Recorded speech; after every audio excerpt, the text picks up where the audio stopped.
আমার প্রশ্ন হচ্ছে, আমি একটি পোস্টারে দেখেছি যে বলা আছে সঙ্গীত এবং নৃত্য ইসলামে গ্রহণযোগ্য নয়। এটা কেন? মানে আমি বলতে চাইছি যে আপনি এটা এমনি এমনি বলতে পারেন না যে গান বাজনা বা নৃত্য করো না। যেমন আপনি যদি বলেন যে ভরতনাট্যম বা অন্য কোনো নৃত্যের ব্যাপারে যেখানে সঙ্গীত আছে, এমনকি এমনিতেও আমরা সঙ্গীতের মাধ্যমে ঈশ্বরের প্রশংসা বা নিজেদের আবেগ প্রকাশ করে থাকি, তাহলে গান বাজনা গ্রহণযোগ্য নয় কেন? বোন জিজ্ঞেস করলেন যে কেন ইসলাম ধর্মের সঙ্গীত এবং নৃত্য নিষিদ্ধ। প্রথমে আমি সঙ্গীত নিয়ে বলছি, এরপর নৃত্য। সঙ্গীতের ব্যাপারে বলা যাবে, আমাদের প্রিয় নবী মুহাম্মদ সাল্লাল্লাহু আলাইহি ওয়াসাল্লাম বলেছেন যে সঙ্গীতের বাদ্যযন্ত্র সাধারণ নিয়মে সবই নিষিদ্ধ, তবে তিনি যেটা অনুমতি দিয়েছিলেন সেটা দাফ, একপাশে খোলা ড্রাম যাকে বলা হয় ডাফ বা ডাফলি।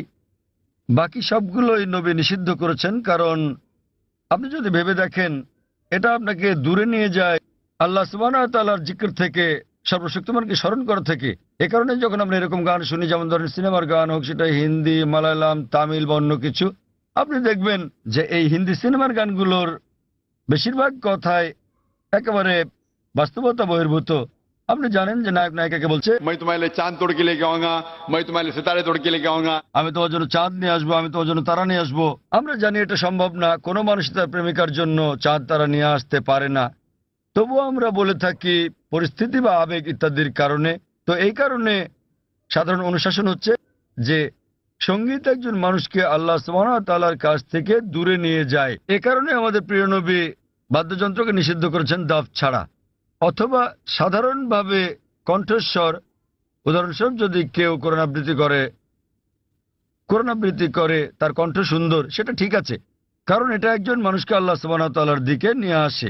নেপথ্য বাদ্যযন্ত্রের আওয়াজ থাকলে যদি এটা একটা বিশেষ আবেগের সৃষ্টি করে, তাহলে গান গাওয়ার ক্ষেত্রে এটা হচ্ছে মুবাহ, ঐচ্ছিক, যতক্ষণ পর্যন্ত গানের কথাগুলো নিয়ে যাচ্ছে আল্লাহ সুবহানাহু ওয়া তাআলার দিকে। যদি গানের কথাগুলো আপনাকে আল্লাহর কাছ থেকে দূরে সরিয়ে নিয়ে যায়, তাহলে সে ধরনের গানও নিষিদ্ধ। এবার আসি দ্বিতীয় ভাগে, নৃত্য করা কেন নিষিদ্ধ। কোরআনে এমন কোনো আয়াত নেই, অথবা আমার জানার মতো কোনো হাদিস নেই যেখানে বলা আছে যে নৃত্য করা হচ্ছে হারাম।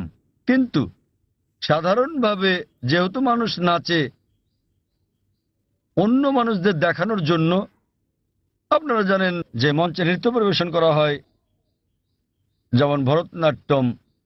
আপনি মঞ্চে ভরতনাট্যম করছেন আর হাজার হাজার লোক আপনাকে দেখছে। সাধারণভাবে যদি হিজাবের দিক থেকে বলি, আমরা চাইবো না যে উন্মুক্ত হোক আমাদের মহিলারা, আমাদের মায়েরা, আমাদের বোনেরা, আমাদের কন্যারা মঞ্চে উঠুক আর হাজার হাজার লোক তাদের দেখুক।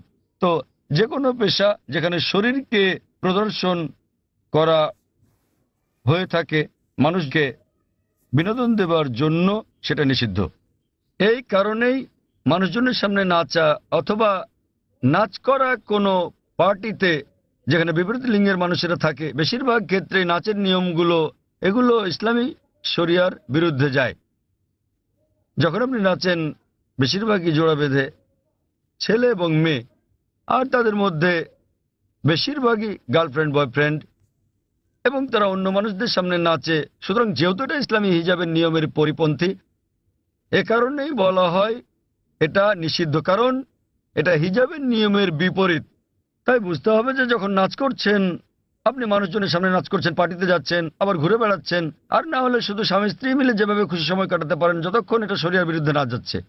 বদ্ধ ঘরের ভেতরে স্বামী স্ত্রী মিলে যা খুশি করতে পারেন, যদি এটা কোরআন ও হাদিসের নিয়মকানুনের বাইরে না যায়, কোনো সমস্যা নেই। কিন্তু যেহেতু বেশিরভাগ সময় নাচ শরীরকে প্রদর্শন করে থাকে, এতে গান থাকে, নাচ থাকে, আপনি মঞ্চে উঠছেন না, লোকেরা আপনাকে দেখছে, তাই এটা শরিয়ার হিজাবের নিয়মের বিরুদ্ধে। এ বিষয়ে আমার ভিডিও ক্যাসেট দেখেন, ইসলামে নারীর অধিকার আধুনিক না সেকেলে, সেখানে বিস্তারিত আছে কেন আমরা মুসলিমরা নারীদের নিরাপত্তা দেই, ভালোবাসি, তাদেরকে কি চোখে দেখি। যেহেতু আমরা নারীদের ভালোবাসি, আমরা তাদের নিরাপত্তা দেই এবং আমরা তাদের প্রদর্শন করতে চাই না। এই কারণেই যে সমস্ত পেশায় প্রকাশ্যে গান গাওয়া বা নাচ করা অথবা মডেলিং এর ব্যাপার আছে, সেগুলো নারীর জন্য নিষিদ্ধ। আশা করি উত্তরটা পেয়েছেন।